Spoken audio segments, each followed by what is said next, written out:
on vous a menti. Depuis votre plus tendre enfance, la culture populaire, les romans à l'eau de rose, les films hollywoodiens et les chansons qui tournent en boucle à la radio vous répètent inlassablement la même histoire. Ils vous disent que l'amour doit être une déflagration. Ils vous disent que pour être vrai, le sentiment doit vous prendre aux tripes, vous couper le souffle, vous empêcher de dormir et vous consumer de l'intérieur. On vous a appris à rechercher l'étincelle, cette fameuse vibration qui vous fait perdre le contrôle. Mais posez-vous la question avec la froideur d'un scientifique. Dans quel autre domaine de la vie considère-t-on que la perte de contrôle est une bonne chose ? En chimie, une explosion n'est pas le signe d'une réussite, c'est le signe d'une destruction. Si vous ressentez une passion dévorante, une obsession qui vous tord le ventre, ce n'est pas le signe que vous avez trouvé l'âme sœur. C'est le signal d'alarme de votre système nerveux qui hurle au danger. Bienvenue chez l'alchimiste. Ici, nous ne croyons pas aux contes de fées infantiles. Nous croyons aux alliances, à la stratégie et à la durée. Nous sommes ici pour transformer la dynamique amoureuse en une science précise.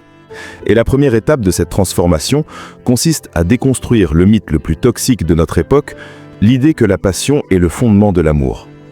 Aujourd'hui, nous allons voir pourquoi cette quête d'adrénaline est un piège biologique et pourquoi les grandes histoires qui durent choisissent le calme plutôt que la tempête. Il est impératif de commencer par comprendre ce qui se passe réellement dans votre corps lorsque vous tombez passionnément amoureux. Ce que vous appelez romantiquement des papillons dans le ventre n'est, biologiquement parlant, qu'une réaction de stress aigu. C'est un cocktail primitif de cortisol et d'adrénaline.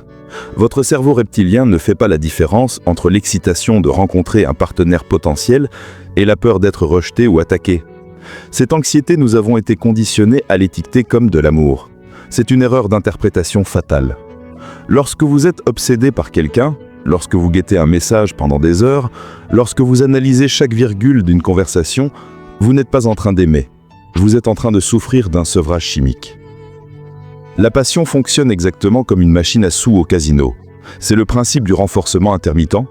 Si votre partenaire est imprévisible, tantôt chaud, tantôt froid, votre cerveau ne sait jamais s'il va recevoir sa récompense.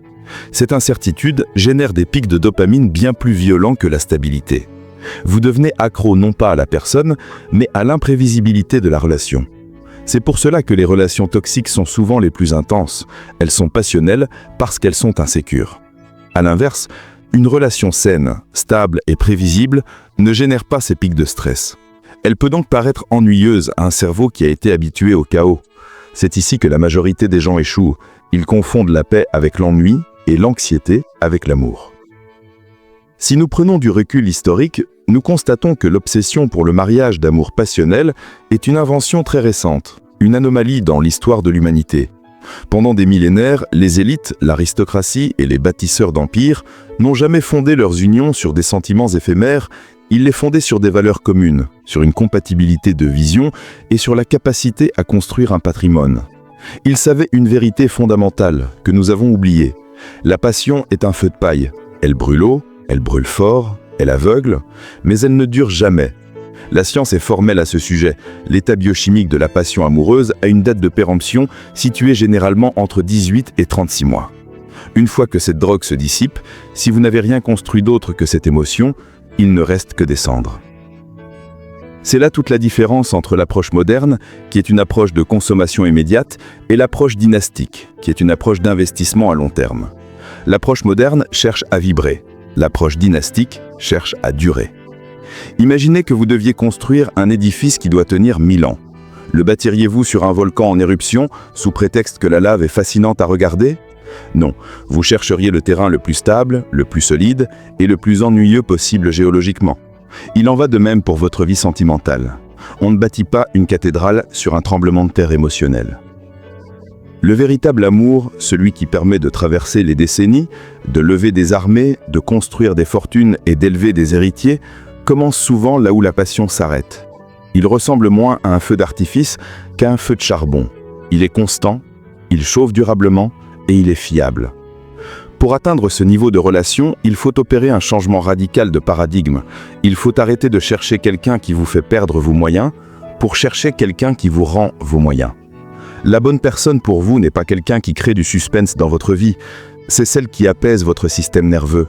C'est après de qui vous pouvez baisser la garde, respirer normalement et planifier le venir sans avoir la boule au ventre.